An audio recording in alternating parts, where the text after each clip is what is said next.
కృపగల దేవ, ప్రేమగలైనా వల్మికలుగా ప్రేమిస్తున్నాం మా ప్రియ పరలోకపు తండ్రి. స్తుతిస్తున్నాం, మహిమపరుస్తున్నాం దేవ, ఘనపరుస్తున్నాం తండ్రి, ఆరాధిస్తున్నాం తండ్రి. అయినా ప్రభా ఉదయకాల సమయం ప్రభా, మధ్యాహ్నం ప్రభా, మేమందరం ప్రభా, పునరుద్ధానం మందు ప్రభా, హింసల కూడి ప్రభా పాలుపరుచుకుని తండ్రి.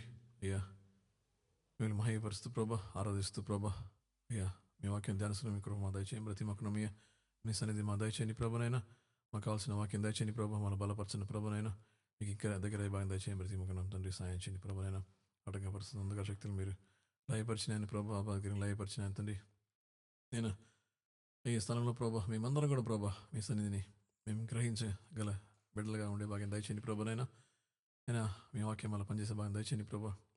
నన్ను మీరు మరుగుపరుచుకుని మీరే మాట్లాడడం ప్రతి మక్కనం తండ్రి. నాటి మాట్లాడుతూ ఇదానంతా కూడా ప్రభా, మీ దృష్టిలో అంగీకరణలు దయచేయం, ప్రతి మక్కనం మీ సహాయం చేయండి ప్రభా. మందని విజయాలు సమర్పిస్తూ ప్రభా, సమయాన్ని మీకు సమర్పిస్తూ, స్థలాన్ని మీకు సమర్పిస్తూ యేసు ప్రభు నామన ప్రాంతం వెక్కున్నాం తండ్రి. ఆమేన్.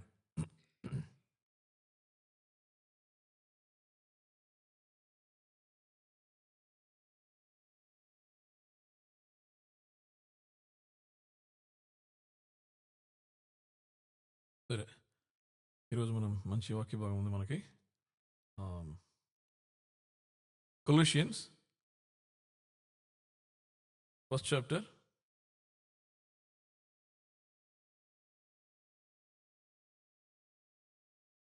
21 నుంచి 22 దాకా. Colossians 1st chapter 2 verses 21 and 22 చదవండి.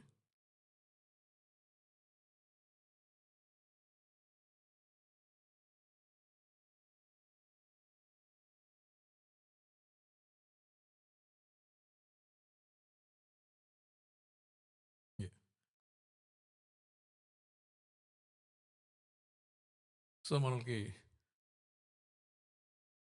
మామూలుగా అందరికీ ఇంట్లో చాలా వార్మ్ ఎన్వైరన్మెంట్ ఉంటుంది కదా.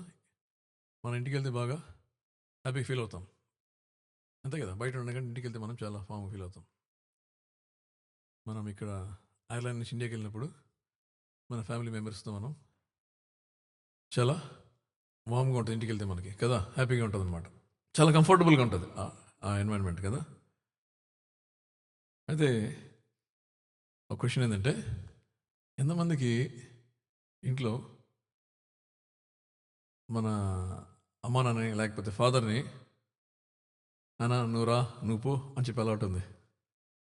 నువ్వు అని చెప్పి అలవాటు ఎంతమందికి ఉంది? నువ్వు, రైట్. ఎంతమందికి మీరు అని చెప్పి అలవాటు ఉంది? అమ్మని చూసి అమ్మ మీరు రండి, నాన్న చూసి నాన్న మీరు రండి, మీరు కూర్చోండి అని ఎంతమందికి అలవాటు? ఇద్దరు మీరు అంటారు, ఇక్కడ ఇద్దరు నువ్వు అంటారు. సార్ నాన్నని నువ్వు అంటారు, కొంతమంది నాన్నని మీరు అంటారు. సరే, ఎంతమందికి మీ నాన్నని చూసి అయ్యగారు సార్ మీరండి అని చెప్పి అలవాటు ఉంది? ఎవరికి ముందు అలవాటు అట్లా చాలా రెస్పెక్టివ్గా ఫీల్ అవడం డాడీని అలవాటు ఉందా? ఎవరికి లేదా?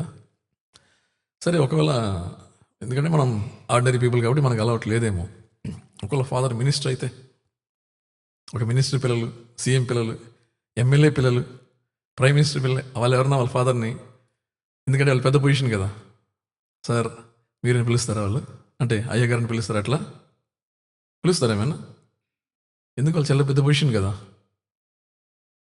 ఎందుకు పిల్లరు? బయట వాళ్ళకి పొజిషన్ కదా. ఎందుకంటే నేను ఎంత పొజిషన్ అయినా ఉండు, నాకైతే నువ్వెవరు? మా ఫాదర్వే. నాకు అనవసరం నువ్వు మినిస్టర్, కింగ్, ప్రెసిడెంట్, అనవసరం. అయితే నాకైతే ఎవరు? నా ఫాదర్వే కదా. కాబట్టి మనం ఏమంటామంటే మన ఫాదర్ని నువ్వు అని పిలుస్తారు కొంతమంది మ్యాక్సిమం మీరని పిలుస్తాం. అంతకుమించి ఎక్కువ మనం వాళ్ళని చాలా గౌరవంగా, మనము చాలా గౌరవమైన వర్డ్స్ తోటి వాళ్ళని సంబోధించాం మనం. ఎందుకంటే మన క్లోజ్నెస్, అది మన ఇంటిమేసీ వాళ్ళతో ఉంటుంది కాబట్టి మనం అట్లా ఉండం వాళ్ళతోటి. ఎందుకంటే మన సొంత ఫాదర్ వాళ్ళు, మన సొంత డాడీ కాబట్టి మనల్ని వాళ్ళు అట్లా పిల్లల్ని ఎక్స్పెక్ట్ చేయరు అనమాట. వాళ్ళకు కూడా చాలా హ్యాపీగా ఉంటుంది మనం అటు క్లోజ్గా మాట్లాడుతూ ఉంటే కూడా. అయితే బైబిల్లో కొన్ని విషయాలు దాని గురించి ఏంటంటే, దేవుడు రాజులకు రాజు, ప్రభువులకు ప్రభు, సర్వ సృష్టికర్త. అవునా కదా? ఆయన ముందు దేవదూతలు వణుకుతుంటారు. వణుకడం అంటే ఆయన మొహం కూడా చూడలేదన్నమాట. వాళ్ళు తల ఉంచుకొని 6 రెక్కలు ఉంటే వాటికి 2 రెక్కలతో తమ కళ్ళుని కప్పుకొని, 2 రెక్కలతో తన పాదాలు కప్పుకొని, ఇంకా 2 రెక్కలతో ఎగురుతూ దేవుణ్ణి ఆరాధిస్తూ ఉండే దైవదూతలు. పరిశుద్ధుడు పరిశుద్ధుడు పరిశుద్ధుడు అని చెప్పి ఎల్లప్పుడూ ఆరాధిస్తున్న దైవదూతలు అన్నమాట. దేవుని సన్నిధిలో అంత గొప్ప దైవదూతలు కూడా దేవుని సన్నిధి ముందు ఆ విధంగా ఉంటారు అన్నమాట. అయితే మనము చాలా చాలా అల్పమైన హ్యూమన్ బీయింగ్స్, మనం అంత క్రీచర్స్, మనం మనుషులు, భూమిలో ఉన్న క్రీచర్స్. మనం యాక్చువల్గా చెప్పాలంటే వాళ్ళు హెవెన్లీ బీయింగ్స్, వాళ్ళే దేవుడి ముందు అట్లుంటారు. అయితే మనకి దేవుడి ముందు మనం ఆ విధంగా చూడాలంటే మనం ఇంకెట్లా ఉండాలా కదా? మనం ఇంకా భయంకరంగా తగ్గించుకుని భయంకరంగా ఉండాలన్నమాట. అలాంటి పరిస్థితుల్లో ఉండకుండా మనం ఏం చేస్తున్నాం, తండ్రిని, దేవుడిని మనము తండ్రి నాయన అని చెప్పి ఈజీగా పిలిచేస్తున్నాం. అవునా కదా? ఈజీగా పిలుస్తాం దేవుడిని తండ్రి అని పిలిచేస్తాం. మనకి ఎలాంటి భయం లేకుండా, ఎలాంటి అభ్యంతరం లేకుండా, ఎలాంటి సంశయం లేకుండా మనం దేవుడిని తండ్రి అని పిలుస్తూ ఉంటాం. ఎందుకంటే యేసు ప్రభు ద్వారా యేసు ప్రభు మనకి ఆ గొప్ప భాగ్యాన్ని మనకి కల్పించారన్నమాట. తద్వారా మనకి భాగ్యం దొరికింది. మనం ఇంకోసారి ఈ వాక్యం చదువుకుందాం. కొలోషియన్స్ 1st chapter 21-22 తెలుగులో చదవండి ఎవరన్నా.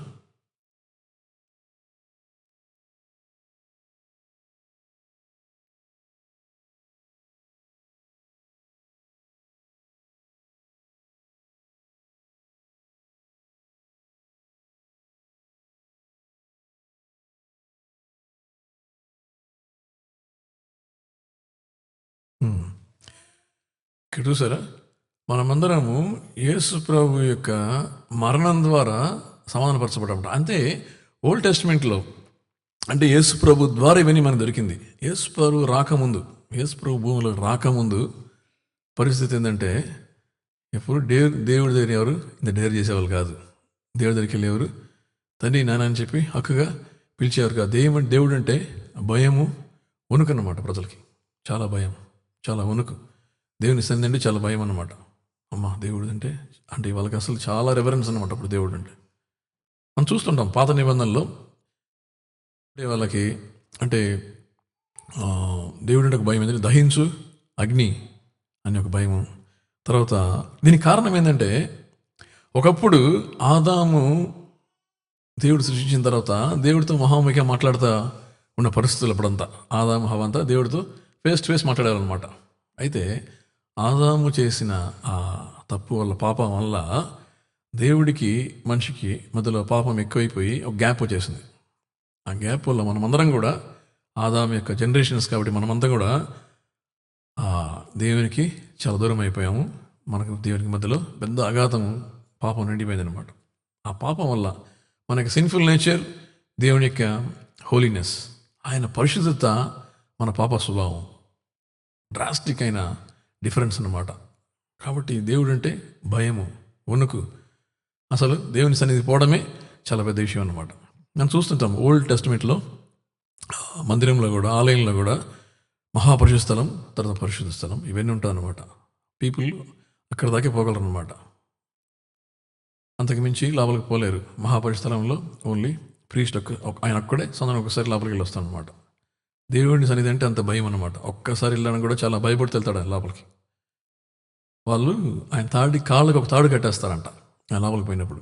ఎందుకంటే ఒకవేళ ఆయన చనిపోతే వీరు ఎవరు లోపలికి పోలేరు కాబట్టి ఆయన పట్టి తాడు పట్టి లాగేస్తారు బయటికి. అంత భయం అన్నమాట. అవును, అంత పరిశుద్ధ దేవుడి సన్నిధి, చాలా పరిశుద్ధమైన సన్నిధి, చాలా పవర్ఫుల్ దేవుడు, అంత గొప్ప దేవుడు మనుషులతో మాట్లాడమే పెద్ద విషయం. అట్లాంటప్పుడు మనుషులు ఎవరు అప్రోచ్ చేయలేని పరిస్థితి. ఓన్లీ ప్రీస్టులు మాత్రం పరిశుద్ధ మహాపరిస్థలానికి ఎంటర్ అయ్యేవాళ్ళు అనమాట. వాళ్ళు బలి అర్పించేవాళ్ళు. మనుషులు ఎవరు పోలేని పరిస్థితి.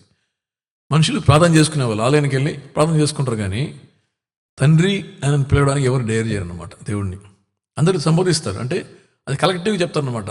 మా దేశానికి దేవుడు తండ్రి, మా హృదయ ప్రజలకు దేవుడు తండ్రి అని చెప్తారు, కానీ ఇండివిజువల్గా నా దేవుడు, నా తండ్రి అని దేవుడిని చెప్పడానికి భయం అనమాట, పిలవడానికి భయం. ఎందుకంటే దేవుడు ఓల్డ్ టెస్ట్మెంట్ అంటే అంత భయమైన పరిస్థితులు, భయంకరమైన పరిస్థితులు, పాపం మనుషుల మధ్యలో చేసింది కాబట్టి దేవుడికి మనుషుల మధ్యలో పెద్ద అఘాతం ఏర్పడింది. కాబట్టి పరిస్థితులు మొత్తం డిఫరెంట్ అనమాట. అప్పుడు మనకి ఇప్పుడున్నాం కాబట్టి మనకి అవి తెలియకపోవచ్చేమో. ఒకవేళ మన జూయిష్ పీపుల్ని అడిగితే వాళ్ళు తెలిసినమాట దేవుడు మాట నోట్లో చెప్పలేరు అనమాట. దేవుడు అని చెప్పలేరు వాళ్ళు. గాడ్ అని చెప్పడానికి భయం అని వాళ్ళకి. దానికి బదులు ఏం చేస్తారంటే వేరే వర్డ్స్ వాడుతుంటారు అనమాట. అలాంటి పరిస్థితులు అనమాట ఇజ్రాయెల్ ప్రజలు ఇప్పుడు కూడా. సో అంతగా దేవుడిని గౌరవిస్తూ, అంత రెవరెన్స్ ఇస్తూ దేవుడికి, అంత దేవుని సన్నిధి అంటే భయపడుతూ దూరంగా ఉన్న ప్రజలు ఇప్పుడు కొత్త నిబంధనలో చెల్లాపల మనమందరం ఏం చేస్తున్నామంటే ఈజీగా చర్చికి వచ్చి కూర్చుంటున్నాము. మనం కూర్చునే ప్రేయర్ చేస్తాం కొన్నిసార్లు కదా. అసలు కూర్చొని ఊహించలేము. ఓల్డ్ టెస్ట్మెంట్లో కూర్చొని ప్రేయర్, దేవుని ముందు కూర్చోడం అంటే పెద్ద విషయం. కొంతమందికి కొన్ని చర్చెస్ ఉంటారు అనమాట. కేరళలో కొన్ని చర్చెస్ ఉన్నాయి, ఇంకా ఉన్నాయన్నమాట. ఆర్థోడాక్స్ చర్చెస్ ఉన్నాయి కదా, సిరియన్ ఆర్థోడాక్స్ చర్చెస్. వాళ్ళందరూ కూర్చోరు చర్చిలో, సర్వీస్ మొత్తం నిలబడితే ఉంటారనమాట. ఎందుకంటే దేవుని ముందు కూర్చోకూడదు, భయం అన్న రెవరెన్స్ వాళ్ళకి. సర్వీస్ మొత్తం 3 hours 2 hours ఎంతసేపు అయినా కూడా ఆరాధన అయ్యేంత దాకా నిలుచుకునే ఉంటారు. అందరూ నిలుచుకుని దేవుని ఆరాధిస్తారు. మొత్తం నిలుచుకుని చైర్లు కూర్చుని మనకి ఏముండదు అక్కడ, అట్లా ఆరాధిస్తారు. ఇక్కడ ఇంకొక చర్చ్ విని ఉంటారు మీరు, క్వేకర్స్ అని. ఆ చర్చ్ పేరు ఎందుకు వచ్చింది తెలుసా? వణుకుతారు అనమాట దేవుడు అంటే. వాళ్ళు వణుకడం అంటే భయం అని. లిటరల్గా మీనింగ్ ఏంటంటే దేవుడు అంటే అంత రెవరెన్స్ అనమాట వాళ్ళకి, అంత పరిస్థితి అనమాట. సో అట్లాంటి పరిస్థితులని పోయి ఇప్పుడు మనం సింపుల్గా కూర్చుని దేవుడిని ఏమనిమంటున్నాం? ఫాదర్ని పిలుస్తున్నాం. ఎందుకని? ఈ ప్రయోజనం మనకి ఎవరు ఇచ్చింది? యేసు ప్రభు ద్వారా మన తండ్రితో సమకూర్చబడ్డాం అనమాట. అంతకుముందు శత్రువులుగా ఉన్న మనం, ఈరోజు బైబిల్ ఏం చెప్తుందంటే వి వేర్ ఎనిమీస్ అంట. అప్పుడు ఎనిమీస్ ఒకసారి బైబిల్ వాకి చదువుకుందాము. Romans 5th chapter 10th verse.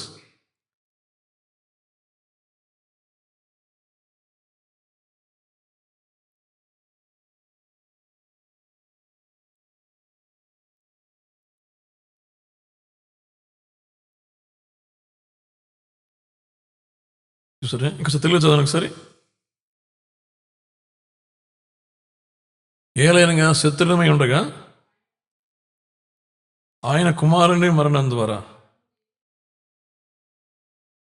మనము దేవునితో సమానం ద్వారా పరచబడాలి. చాలు అక్కడ, చాలు అక్కడ దాకా చాలు. సో మనము శత్రువులుగా ఉన్నప్పుడు అంటే మనమంతా ఒకప్పుడు శత్రువులు అంటే దేవునికి శత్రువులు అంటే ఎనిమీస్ అనమాట మనమంతా ఇంతకు ముందు. ఎందుకంటే మనం పాపం చేశాం కాబట్టి, దేవునికి విరుద్ధమైన పనులు చేశాం కాబట్టి, దేవునికి దూరం అయిపోయాము. కాబట్టి దేవునికి ఇంకేమైనా ఫ్రెండ్స్ ఎందుకు ఆడమండి వాళ్ళు చాలా ఫ్రెండ్స్, దేవునికి చాలా మంచి క్లోజ్గా ఉండేవాళ్ళు. అయితే పాపం మంచిలో దొరి లోపల దేవునికి వాళ్ళు శత్రువులు అయిపోయారు. అంటే మనుషులందరూ కూడా అంటే మనం పాప స్వభావం బట్టి మనం దేవుని శత్రువులం అయిపోయాము.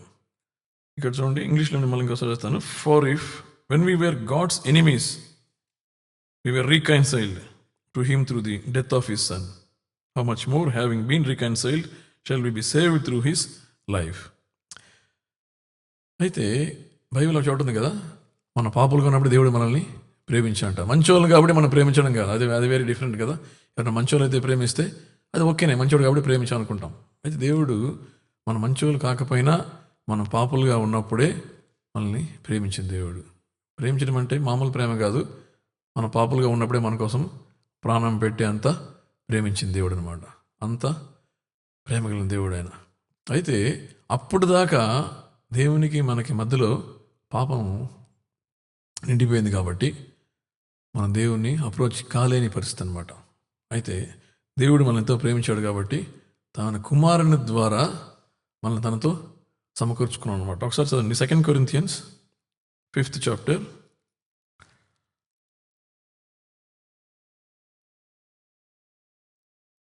18 and 19.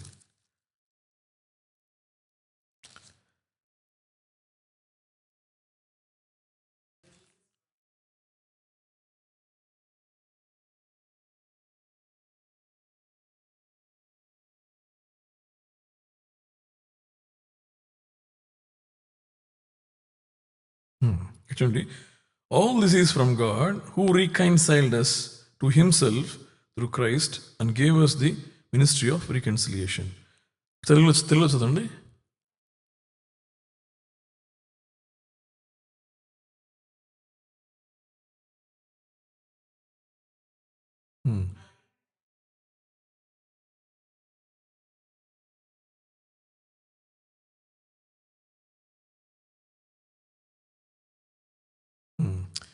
ఇక్కడ చూడండి, లోకము పాపలు ఉన్నప్పుడు, అందరూ ఎనిమీస్గా ఉన్నప్పుడు దేవుడు వాళ్ళందరినీ తనతో సమాధానపరుచుకున్నా అంట. ఎవరి ద్వారా అంటే తన కుమారుని ద్వారా. తన కుమారుని ద్వారా అంటే యేసు ప్రభు ద్వారా. యేసు ప్రభు ద్వారా మన తండ్రితో సమాధానపరచబడ్డాం, అంటే రీకన్సిల్ చేయబడ్డాం, అంటే సమకూర్చబడ్డాం. తండ్రితో మనల్ని యేసు ప్రభు సమకూర్చారనమాట. తండ్రి ఒక పక్క అంటే పరిశుద్ధుని, మహాపరిశుద్ధుడు, మనం ఒక పక్క పాపులం. అట్లాంటి పరిస్థితున్నప్పుడు యేసు ప్రభు తండ్రికి మనకి మధ్యలో ప్రవేశపడి ఆ పాప పరిహార బలిగా తను అర్పించుకుని మన మీద ఉన్న భయంకరమైన ఆ యొక్క పాప భారాన్ని తీసేసి తద్వారా తండ్రితో మనల్ని సమానపరిచారు అనమాట, సమకూర్చారు. మధ్యలో ఉన్న ఆ పాప గోడని పడగొట్టేశారు అనమాట. తద్వారా మనకి ఏమైందంటే తండ్రి దగ్గరికి వెళ్ళి తండ్రి, నాయన అని చెప్పి పిలిచే ఆ భాగ్యం మనకు దొరికిందనమాట. సులభంగా మనం దాన్ని వాడుతుంటాం మనం కదా. ఎంత ఈజీ అంటే మనకి చాలా ఈజీగా మాట్లాడతాం. యేసు ప్రభు చెప్పాడంటే our father who art in heaven, పరలోకమందున్న మా తండ్రి అని ప్రేయర్ నేర్పించాడు మనకి. అప్పుడు దాకా అలాంటి ప్రేయర్ చేసేవాళ్ళు కాదు ఇజ్రాయెల్ ప్రజలు కదా. అంత ఈజీగా దేవుడిని తండ్రిని పిలిచేవాళ్ళు కాదనమాట. అయితే యేసు ప్రభు మనకి ఆ భాగ్యం ఇచ్చాడనమాట, దేవుని తండ్రి అని పిలిచే భాగ్యం. సో యేసు ప్రభు ఏం చేశాడంటే తన శరీరాన్ని నల్లగొట్టడం ద్వారా మన కొరకు, తన శరీరాన్ని మనం చేసిన పాపాలకి, మనం చేసిన తప్పులకి, మనం చేసిన అతిక్రమాలకి పనిష్మెంట్ ఆయన మీద వేసుకుని, ఆయన మన కోసం నల్లగొట్టబడి మన కోసం తన ప్రాణం పెట్టి చనిపోయి తిరిగి లేచాడు. కాబట్టి ఆ పాపాలన్నీ కూడా మన నుంచి, అంటే దేవునికి మనకి మధ్యలో ఉన్న పాపాలని తీసేశాడు. కాబట్టి మనం ఇప్పుడు దేవుని దగ్గరికి వెళ్ళి యాక్సెస్ మనకు దొరికిందనమాట. తండ్రి దగ్గరికి వెళ్ళి తండ్రి నేను పిలుస్తున్నాను దేవుణ్ణి. అంత గొప్ప భాగ్యము యేసు ప్రభువు మనకి ఇచ్చానమాట. సో తండ్రి యొక్క చిత్తం అది ఏంది, తన కుమారుని ద్వారా మనల్ని ఐక్యపరచుకోవడం, సమాధానపరచుకోవడం అనేది తండ్రి చిత్తం అనమాట. అదని యేసు ప్రభు నెరవేర్చాడు, తాను అప్పగించుకోవడం ద్వారా.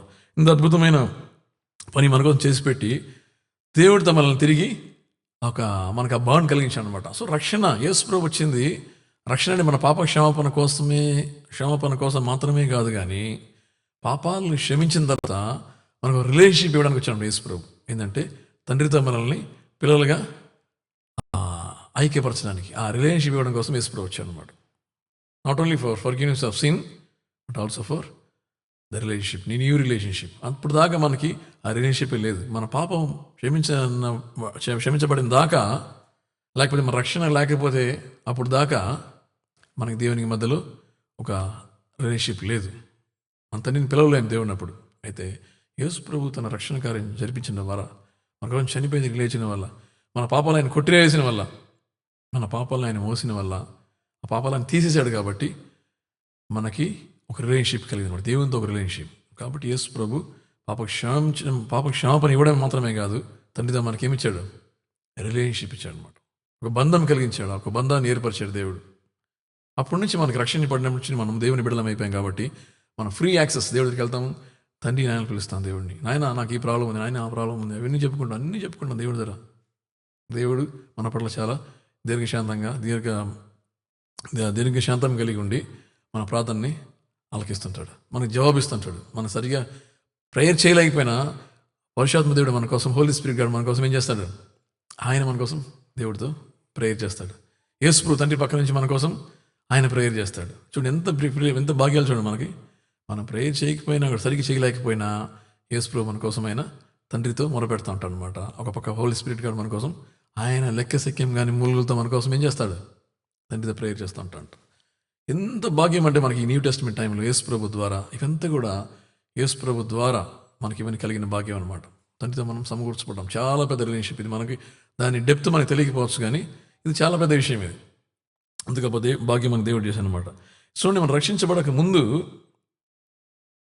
మనకి ఈ ప్రివిలేజ్ లేదు, కానీ రక్షించబడిన తర్వాత ఈ ప్రివిలేజ్ చేస్తాం. అంటే ఏంటంటే మనం చేసిన ఘనకార్యం ఏం మధ్యలో మనం దేవుడికి ఏమైనా చాలా కానుకలు సమర్పించామా, లేకపోతే దేవుని కోసం ఏమైనా మనం చేసిన పాపాలకు పనిష్మెంట్ అనుభవించామా, లేకపోతే మనం దేవుడికి ఏం చేసాం, మనం ఏం చేయలే. సింపుల్గా దేవుడు చెప్పంటే నీ చేసిన పాపాలకి పశ్చాత్తాపడి నా దగ్గర నా పాపాలు క్షమిస్తా అని చెప్పాడు. మనం దానికి లోబడి, అవును నేను పాపిని నాయన, పాపాలు చేశాను, చాలా పాపాలు చేశాను, నేను చాలా గాయపరిచాను, నీకు ఇష్టం లేని పని చేశాను, నీకు దూరం అయిపోయాను, నన్ను క్షమించు అని మనస్ఫూర్తిగా అడిగినప్పుడు దేవుడు మనకు క్షమిస్తాడు. అంతే.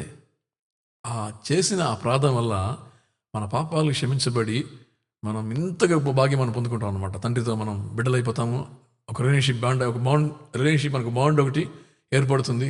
యేసు దాన్ని ఎస్టాబ్లిష్ చేస్తాడు మనకి మధ్యలో, మనకి మధ్యలో. మన దేవునితో ఫ్రీ యాక్సెస్ దొరుకుతుంది. మన తండ్రి అని పిలుస్తాము. దేవుడు హోలీ స్పిరిట్ గాడు మన కోసం, యేసు మన కోసం మొరపెడతా ఉంటారు. ఎంత ప్రివిలేజ్ మనకు, చూడండి ఎన్ని ప్రివిలేజ్ మనకి, ఎన్ని భాగ్యాలు మనకు దొరుకుతుంది అనమాట. ఎందువల్ల అంటే యేసు ప్రభు మన కొరకు తన శరీరాన్ని మన కొరకు అప్పగించిన ద్వారా, నల్లగొట్టడానికి అప్పగించిన ద్వారా, పాప పరిహార బలిగా అప్పగించడం ద్వారా మన తండ్రితో సమానపరచబడ్డాం. వీఆర్ రీకన్సైల్డ్ కదా. ఇంత గొప్ప భాగ్యం మన దేవుడు ఇచ్చాడు అనమాట. ఇప్పుడు అందరం కూడా ఈ టైంలో ఒకసారి తలంచుకొని దేవుని సందులో మనందరం కూడా దేవుడు మనకు చేసిన ఈ గొప్ప మేలును తలంచుకొని యేసు ప్రభు మన కోసం ఆయన తన తండ్రితో సమకూర్చినందుకు యేసు ప్రభు సూచిస్తూ తండ్రికి ఆ చిత్తం కాబట్టి, తండ్రి ప్లాన్ యాక్చువల్గా తండ్రి యొక్క చిత్తం అది, ఆయన నెరవేర్చాడు అని. కాబట్టి తండ్రిని స్తుతిస్తూ యేసుని స్తుతిద్దాం. మనం అందరం కూడా ఒక 2 వచనాలు చదువుకుందాం అంతకుముందు. Romans 8:15.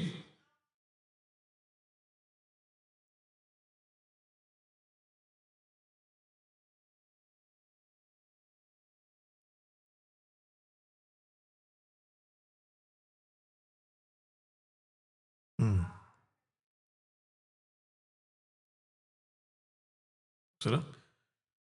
For you did not receive a spirit that makes you a slave again to fear. అంటే మీరు పొందిన ఆత్మ ఇప్పుడు ఎలాంటిదంటే ఇంతకు ముందులాగా భయపడుతూ ఏం చెప్పాలా, makes you slave again to fear.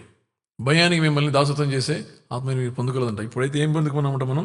But you receive the spirit of sonship. ఇప్పుడు మనం వారసులైపోయాం దేవుడికి. ఎంత భాగ్యం చూడండి. ఇప్పుడు మీ జూయిష్ పీపుల్కి వెళ్ళి మనం ఈ మాట చెప్తే వాళ్ళు చాలా భయపడతారు అనమాట. ఏంటి దేవుడికి వారసులు మనమంతా, ఆయన బిడ్డలు, మా తల్లి అని పిలవచ్చు అంటే వాళ్ళకి భయం అనమాట. అలాంటి భాగ్యం మన దేవుడు ఇచ్చాడు. And by him we cry abba father. తండ్రిని మనం తండ్రి, అబ్బా ఫాదర్ అని పిలుస్తున్నాం అనమాట. అంత గొప్ప భాగ్యం ఇది దేవుడు మనకి ఇచ్చాడు అనమాట. ఇక్కడ చూడండి, హీబ్రూస్ 4:16.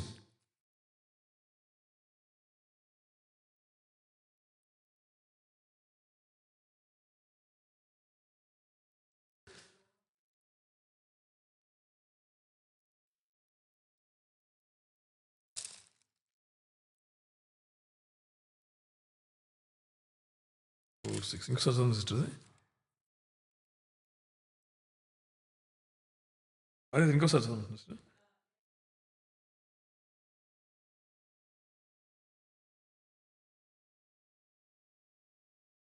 చూసారు ఇక్కడ, let us then approach the throne of grace with confidence. అసలు so that we may receive mercy and find grace to help us in our time of need. ఇక్కడ ఇంగ్లీష్లో ఏమైంది? బోల్డ్లీ కదా సిస్టర్, మీ వెర్షన్లో బోల్డ్లీ. అసలు త్రోన్కి ముందు బోల్డ్లీగా పోవడం మీద అసలు దేవుడు ఊహించడానికే భయం, మనకు వణుకుతాం. అలాంటి పరిస్థితుల్లో ఇప్పుడు పరిస్థితి ఎట్లా మారిందంటే, యేసు ప్రభు మనకు ఆ భాగ్యం ఇచ్చాడు కాబట్టి మనం బోల్డ్గా వెళ్తామంట. ఎక్కడికి వెళ్తాం? థ్రోన్ ఆఫ్ గ్రేస్ దగ్గరికి. తెలుగులో చదవండి ఒకసారి.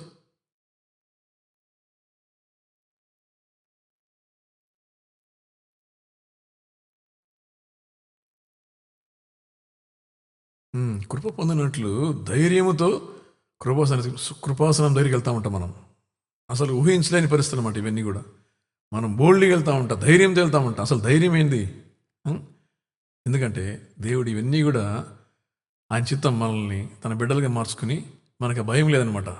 ఇంక మీరు భయం వణుకు లేకుండా, అంటే ఒక పిల్లలు ఎట్లా తండ్రి దగ్గర అప్రోచ్ అవుతారో ఆ విధంగా మనం ఉండాలని దేవుడు ఇష్టపడాడు. కాబట్టి మనకు ఆ భాగ్యం ఇచ్చారనమాట. యేసు ప్రభు ద్వారా మనం ధైర్యంతో దేవుని సన్నిధికి వెళ్తాం, దేవుని కృపాసన్నిధికి వెళ్తాం, అందరూ ప్రార్థన చేసుకుంటాం, తండ్రిని అడుగుతాం, అన్నీ చేస్తాం.